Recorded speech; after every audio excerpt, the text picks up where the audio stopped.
से। हाँ,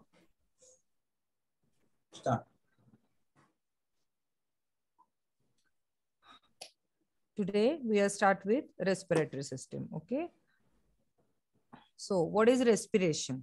Respiration क्या है? Process by which oxygen taken and carbon dioxide given up. Means एक ये है कि इसके बिना हम जिंदा नहीं रह सकते एक सेकेंड के लिए भी, है ना। हम सांस के बिना बिल्कुल भी जिंदा नहीं रह सकते। तो respiration is very very important. और योगा के थ्रू ज्यादा क्यों इंपॉर्टेंट है रेस्पिरेटरी सिस्टम? क्योंकि हमारा पूरा संबंध प्राणायाम से है ना। तो प्राणायाम समझने के लिए हमको पहले रेस्पिरेशन कैसा होता है, क्या होता है और उसके अंदर क्या क्या चेंजेस होते हैं, तो ये हमको बेसिक फिजियोलॉजी समझेगी। तो हमको प्राणायाम से क्या क्या उसके फायदे होंगे वो समझने में बहुत आसानी होगी। Okay, process by which oxygen taken and carbon dioxide given out. When baby will take his first breath, हमको मालूम है जब मीन्स जब वो वूम में रहता है, यूटेरस में रहता है, तो वो अंदर से सांस लेता है। लेकिन जब वो बाहर आता है तो जो उनका उसका फर्स्ट क्राई होता है वो उसका फर्स्ट ब्रेथ होता है। तो तब से उसका मेन रेस्पिरेशन स्टार्ट होने लगता है। नहीं बोलते ना कभी बच्चा रोया नहीं, रोया नहीं, रोया नहीं मीन्स क्या कि उसका रेस्पिरेशन अच्छे से नहीं हुआ, तो उसको इमरजेंसी कुछ तो करने की जरूरत है कि उसकी रेस्पिरेटरी सिस्टम जल्दी से स्टार्ट हो जाए। तो cry is the first respiratory system उसकी अभी हम इंड्यूस कर रहे हैं ऐसे। Baby's first cry is baby's first breath in the womb means in the uterus, in mother's womb mein, womb means uterus. Baby's respiration system is not mature, that's why through placenta respiration takes place, means जो placenta रहता है mother के इसमें, उससे उसका respiration continuous start रहता है जब वो यूटेरस में रहता है, मदर के वूम में रहता है, यूटेरस में रहता है ना तो पेट में रहता है। तब क्या होता है, जो प्लासेंटा रहता है जिधर से उसको न्यूट्रिशन मिलता है, उससे उसका पूरा रेस्पिरेशन होता रहता है। लेकिन जब बेबी का बर्थ होता है तो उसका रेस्पिरेशन जो वो क्राई करता है तब उसका फर्स्ट रेस्पिरेशन शुरू हो जाता है बाहर। इन healthy adult respiratory rate is 12 to 16 breaths पर मिनट। ओके, 12 to 16 नॉर्मल रहता है। अभी कभी कभी बहुत सारे डिसीज में सिर्फ रेस्पिरेटरी रेट देख के समझ में आता है कि इसको कौन सा डिसीज है। मीन्स रेस्पिरेटरी रेट बहुत इंपॉर्टेंट रहता है। नॉर्मल एडल्ट में कितना रहता है? 12 to 16 ब्रेथ्स पर मिनट। टाइप्स ऑफ रेस्पिरेशन क्या है? blood plays major role in it because blood transports oxygen and carbon dioxide. अभी ये क्वेश्चन आया था देखो एक्सटर्नल रेस्पिरेशन का। What is external respiration? Means external respiration किस में होता है और इंटरनल रेस्पिरेशन किस में होता है, इतना हमको मालूम होना चाहिए। What is external respiration also known as the breathing, means जो हम नॉर्मल ब्रीथ बोलते हैं वो involves both bringing air into lungs inhalation and the exhale into the atmosphere means exhalation। inhalation and exhalation ये जो प्रोसेस है breathing का process है, इसको बोलेंगे हम एक्सटर्नल रेस्पिरेशन। मीन जो हम नॉर्मल ब्रीथ करते हैं, जो बाहर से हवा सांस अंदर लेते हैं और अंदर से कार्बन डाइऑक्साइड बाहर छोड़ते हैं, ये जो नॉर्मल ब्रीदिंग है इसको उसको बोलेंगे external respiration. And what is internal respiration also known as the cellular respiration. इधर क्या होता है? Involves the exchange of respiratory gases exchange between blood vessels and cells. तो उधर क्वेश्चन कैसा था कि external respiration between lungs and atmosphere. Okay, तो चार ये दिए थे ऑप्शंस दिए थे, lungs and atmosphere, blood cells and tissues, blood cells and cells, ऐसे कुछ भी ऑप्शन देंगे तो हमको मालूम होना चाहिए external respiration is normal breathing means atmosphere means lungs और एटमॉस्फेयर में जो उसके बीच में जो होता है वो है normal breathing means normal external respiration. और इंटरनल रेस्पिरेशन मीन्स क्या? सेलुलर लेवल पे जो रेस्पिरेशन होता है वो जो respiratory gases exchange between the blood vessels and cells. Okay, very important है, ये एक बार नोट कर लो। What is inspiration? Air enters the lung from the atmosphere. Inspiration मालूम है? Inspiration means inhalation. इनहेलेशन में क्या होता है? लंग्स में हवा एटमॉस्फेयर से अंदर जाती है। It is active process and it requires the energy. और एक्सपिरेशन क्या है? मीन्स एक्सहेलेशन क्या है? Air leaves the lungs into the atmosphere and this is the passive process. Okay, inhalation and exhalation. Inhalation means inspiration and exhalation means expiration. Air enters the lung from atmosphere and it is the active process and it requires the energy. And expiration means air leaves the lung into the atmosphere, means carbon dioxide हम बाहर छोड़ते हैं, that is called the expiration or exhalation. Okay अभी हम जाते हैं respiratory organs पे, कौन से ऑर्गन, जैसे हमने कल देखा था अपने सर्कुलेटरी सिस्टम में क्या है, heart is the main organ, और ब्लड वेसल्स देखे थे, है ना, ब्लड वेसल्स, आर्टरीज क्या है, वेन्स क्या है, कैपिलरीज क्या है, हार्ट का कैसा है, सर्कुलेशन कैसा होता है, जैसे देखा था। वैसे अभी रेस्पिरेटरी सिस्टम में रेस्पिरेटरी ऑर्गन्स किधर से स्टार्ट होते हैं, रेस्पिरेशन कैसे होता है, वो ऑर्गन्स हम देखेंगे।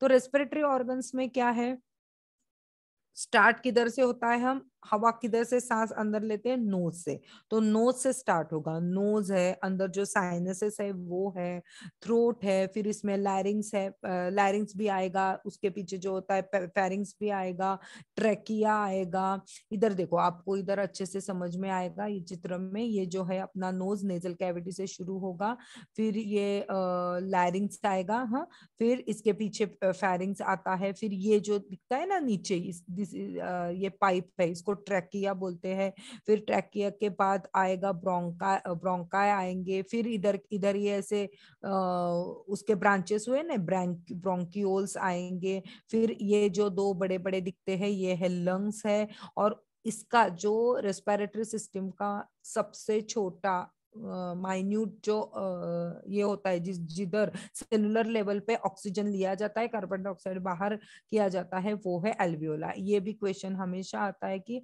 रेस्पिरेटरी सिस्टम का बेसिक यूनिट कौन सा है, तो एल्वियोला इज द बेसिक यूनिट। ये हमको हर सिस्टम का एक एक बेसिक यूनिट रहता है, वो हमको मालूम होना चाहिए। ओके, तो रेस्पिरेटरी सिस्टम का क्या है, एल्वियोला, एल्वियोला में ही कार्बन डाइऑक्साइड और ऑक्सीजन का एक्सचेंज होता रहता है। तो रेस्पिरेटरी ऑर्गन समझ में आया कौन से है, नोज से लेके पूरा एल्वियोलाई तक, मीन्स हम सांस जो लेते हैं नाक से लेके तक पूरा, हम बोलते हैं लंग्स भरने तक सांस ले लो, मीन्स क्या, तो एल्वियोलाई तक वो पूरा ऑक्सीजन जाने तक सांस ले लो, इसका मतलब ये रहता है।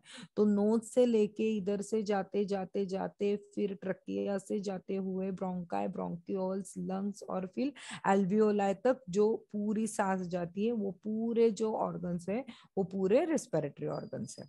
ओके, अभी इसमें ना दो ब्रांचेस किए हुए हैं, upper respiratory tract and the lower respiratory tract. Actually ये जो है वो डॉक्टर के हिसाब से बहुत इंपॉर्टेंट है, लेकिन मैं एक बार बता रही हूँ, क्योंकि देखो जब अपर रेस्पिरेटरी ट्रैक्ट इन्फेक्शन होता है, मीन्स इधर ऊपर होता है, तो पूरे एंटीबायोटिक हमारे चेंज होता जाते हैं, लेकिन जब इन्फेक्शन नीचे आ जाता है ना, बोलते हैं ना छाती भर ली, ये हुआ, ये जो बोलते हैं उधर के इन्फेक्शन जो रहते हैं लोअर रेस्पिरेटरी ट्रैक्ट के, उधर एंटीबायोटिक अलग यूज किए जाते हैं। तो उस हिसाब से दो उसके ट्रैक किए हैं, upper respiratory tract and lower respiratory tract. Okay, LRTI इसको हुआ है, URTI इसको हुआ है, मीन्स अपर रेस्पिरेटरी मीन्स गले तक जो दुखता है ना, गला दुखना, ये जो होता है, जो नॉर्मल हम नॉर्मल बेसिक लेवल पे हम नॉर्मल एंटीबायोटिक से अपना कवर हो जाता है, नहीं तो सिर्फ सर्दी वगैरह की गोलियां लेके जो कवर हो जाता है वो अपर रेस्पिरेटरी ट्रैक्ट है। और लोअर रेस्पिरेटरी ट्रैक्ट में क्या होता है,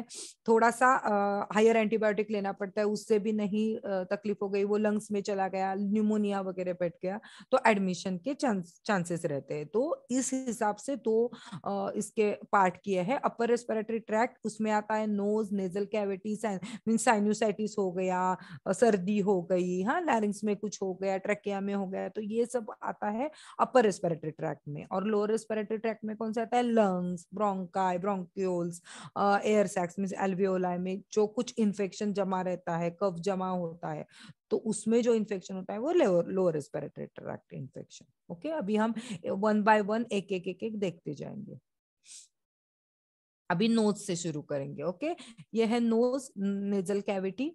देखो ये नेजल बोन है, ये जो आप अपने अपने खुद पे देखो, इधर तक आता है ना, ये इधर है, इधर तक बोन आता है, हाँ ये नेजल बोन है। फिर उसके बाद बोन नहीं दिखता, देखो है ना, ये अपना ऐसे ऐसे ऐसे हिलता है। इधर क्या होता है, बोन नहीं रहता सामने की जगह, इधर कार्टिलेज रहता है। ओके, अपर 2/3 में नेजल बोन रहता है, फिर नीचे कार्टिलेज रहता है।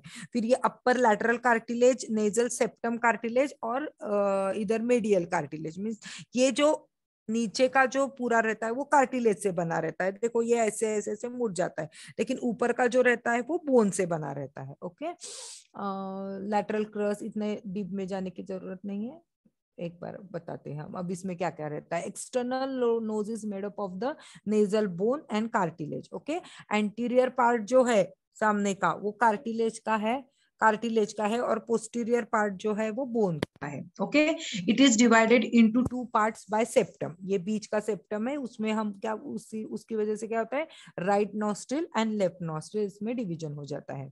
It has many nasal projections, air becomes warm due to irregular pathway.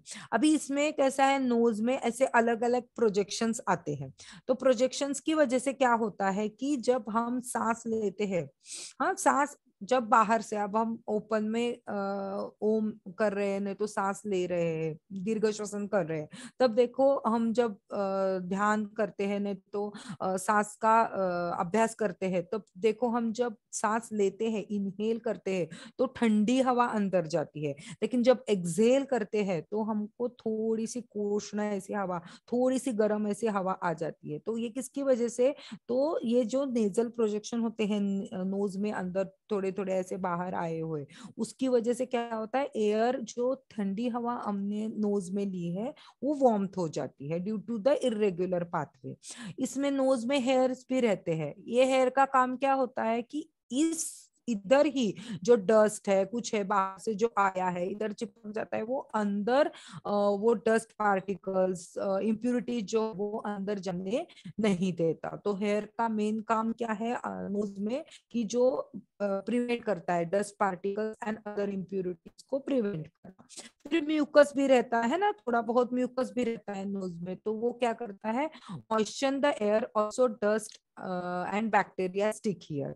Okay, जो म्यूकस रहता है इसमें उसका भी यही रोल है कि बाहर का कुछ आया हुआ डस्ट पार्टिकल्स है, कुछ भी है, बैक्टीरिया है, तो उधर ही स्टिक हो जाए, अंदर तक ना जाए कि जिससे इन्फेक्शन बढ़े।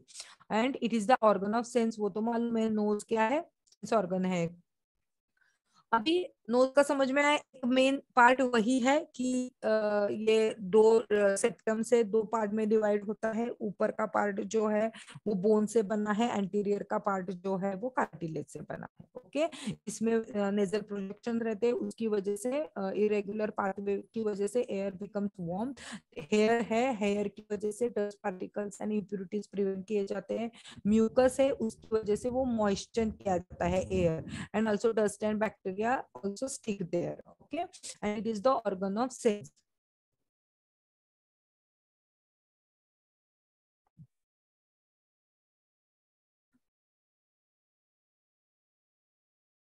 Hello.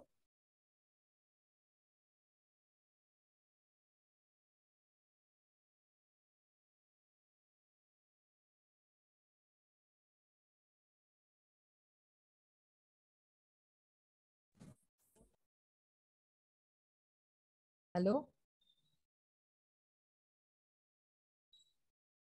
Hello. Yes, we are there. हाँ सर, होस्ट करा पुन्हा. Sir, Menon sir.